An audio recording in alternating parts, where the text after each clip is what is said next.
Bismillahirrahmanirrahim. Assalamualaikum warahmatullahi wabarakatuh. Waalaikumsalam. Alhamdulillah nahmaduhu wa nusalli ala rasulil karim. Hadirin jemaah salat subuh yang sama-sama kepada Allah Subhanahu wa taala. Lagi dan lagi bersama-sama kita panjatkan syukur kita kepada Allah Subhanahu wa taala yang mana pada saat ini Allah Subhanahu wa taala masih berikan kita taufik untuk bisa sholat subuh secara berjamaah. Dan ini buat sekalian bukan karena kekuatan kita, bukan karena rumah kita dekat daripada musola ini, atau ilmu agama kita tinggi daripada orang-orang lain, sehingga kita bisa sholat subuh berjamaah. Tapi buat sekalian, ini semata-mata taufik dan rahmat daripada Allah Subhanahu wa taala. Dalam sebuah hadis Nabi sallallahu alaihi wasallam dan mafhumnya, apabila Allah Subhanahu wa taala menghendaki kebaikan pada seorang hamba, maka hambanya diberikan kemudahan untuk ngamalin agama.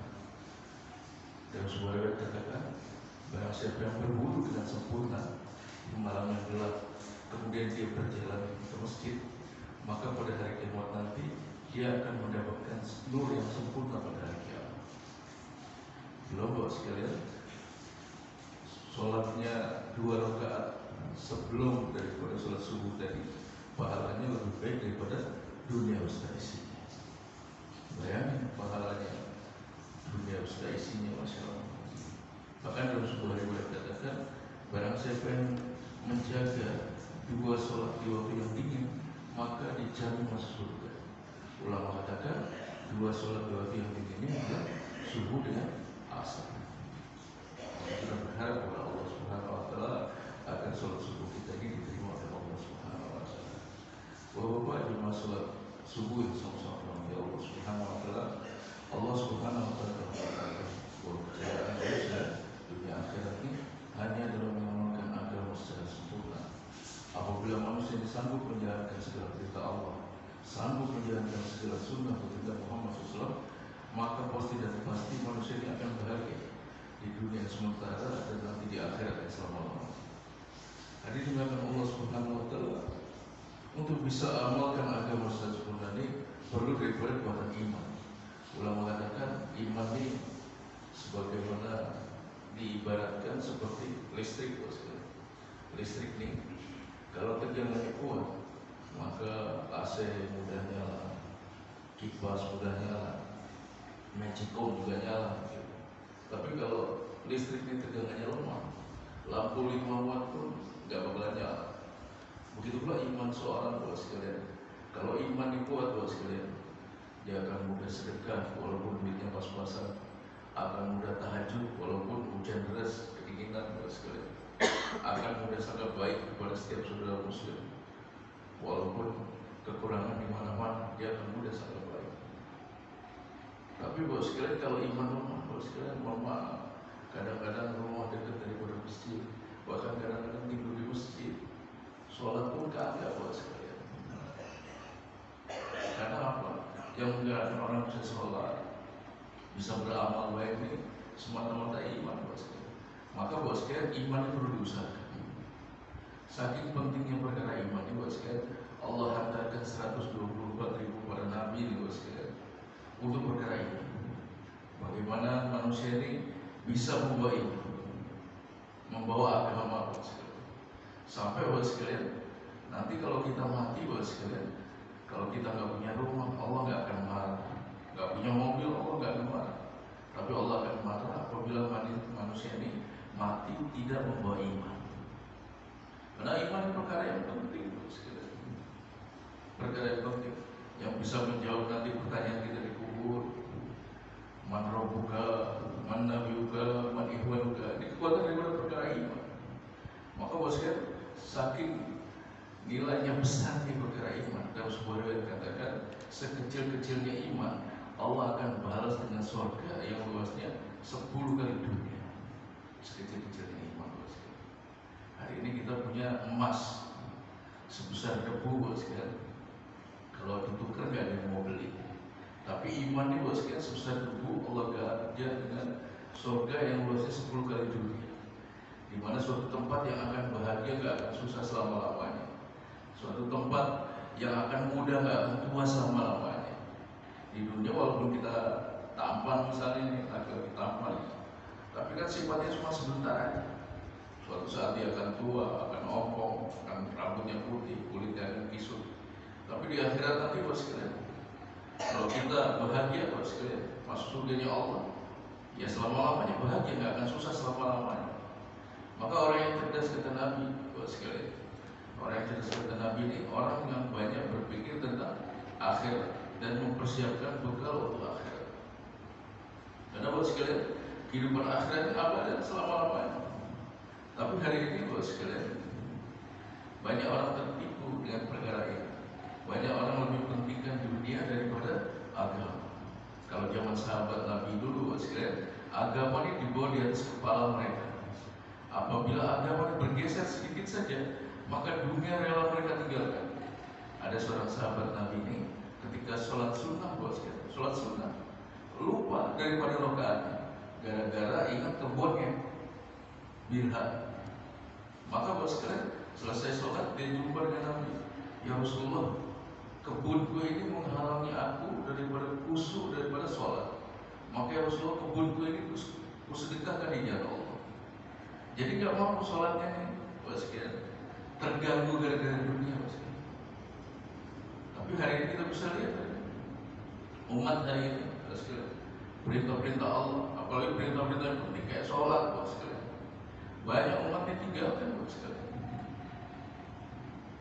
Kata Nabi, barang siapa yang amal yang pertama kali Allah akan tanya pada hari kiamat nanti adalah sholat. Apabila sholatnya baik, maka baiklah selamanya. Apabila sholatnya buruk, maka buruklah selamanya. Dan sebaik-baik sholat adalah berjamaah di masjid. Karena kalau kita sholat berjamaah di masjid akan diberkahkan rezeki, kemudian dibebaskan daripada siksa kubur, terakhir masuk surga tanpa hisab bos sekalian. Tapi kalau orang nggak jaga sholat berjamaah di masjid, nggak ada jaminan bagi Allah bos sekalian. Tapi hari ini bos sekalian, jangankan sholat ke masjid bos sekalian, sholat aja ditinggalkan sama umat. Padahal dalam sebuah riwayat katakan, barang siapa yang meninggalkan sholat dengan sengaja tanpa ada uzur, maka namanya tertulis di pintu neraka dan ini wajib dimasukinya. Hari ini bos sekalian kita lihat, jangankan orang lain, kadang-kadang keluarga kita sendiri bos sekalian, anak kita tinggalkan sholat, istri kita tinggalkan sholat. Maka bos sekalian penting sekali untuk saling mengajak daripada perkara sholat. Karena barang siapa yang menjaga sholat berarti menegakkan agama. Barang siapa yang meninggalkan sholat berarti meruntuhkan agama. Hari ini kita bisa lihat dari sekian banyak manusia di muka bumi ini, masya Allah, alhamdulillah kita sudah mengenal Islam, masya Allah. Tapi dari yang Islam itu berapa banyak yang menjaga sholat? Banyak orang sholat hari ini tinggalkan sholat. Hari ini bos sekalian, orang masya Allah, Al-Quran dibakar, orang Islam semua komplain. Bagus itu, masya Allah. Apa? Karena nggak mau Al-Quran dibakar pada pokok. Tapi hari ini bos sekalian, orang tinggalkan sholat di mana-mana, orang pada nggak peduli bos sekalian. Maka penting hari ini kita saling mengajak. Misalnya kita lagi muzakarah di sini, tiba-tiba satu rumah di sini ada yang terbakar bos sekalian. Maka kita gak bakal santai, kita akan bantu untuk memadamkan daripada rumah yang terbakar tadi. Nah hari ini bos sekalian, orang kalau tinggalkan sholat, dia akan dibakar di nerakanya Allah Subhanahu Wa Taala. Nah cara memadaminya ketika di dunia ini kita saling bahu bahu, apalagi orang yang sudah ke masjid nih, apalagi yang itikaf, masya Allah, sudah buat amal di masjid, dia punya tanggung jawab untuk mengajak manusia taat kepada Allah. Sampai Imam Ghazali rahimahullah katakan, apabila ada satu aja orang mati tanpa iman dan belum ada yang menyampaikan perkara iman sama dia, maka seluruh orang Islam berdosa.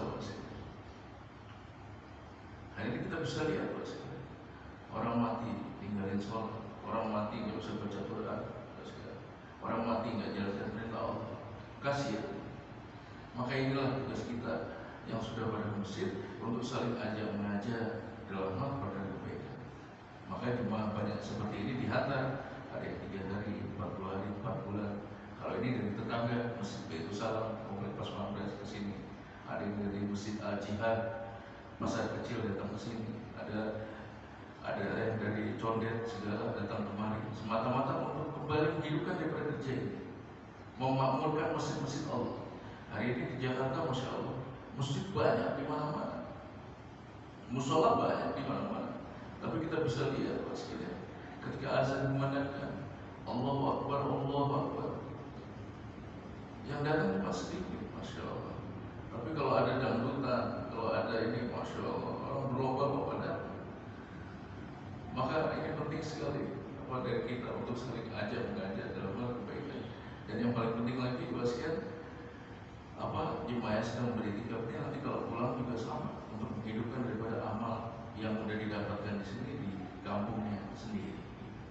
Jadi Bapak sekalian, alhamdulillah kami satu rombongan dari Masjid Baitul Salam, Al-Jihad, dan Masjid Asyakiri dan sekitarnya, ada yang dari Condet segala datang kemari. Alhamdulillah sudah diterima selama 3 hari di sini.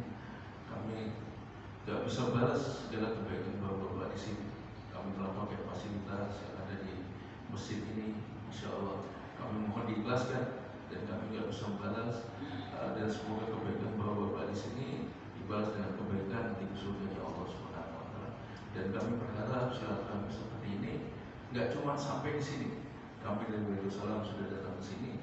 Nanti gantian orang sini dari Musola Al-Ikhlas datang ke Baitul Salam, ke Al-Jihad, ke Asyakiri untuk sama-sama bersilaturahmi karena Allah, memakmurkan masjid karena Allah.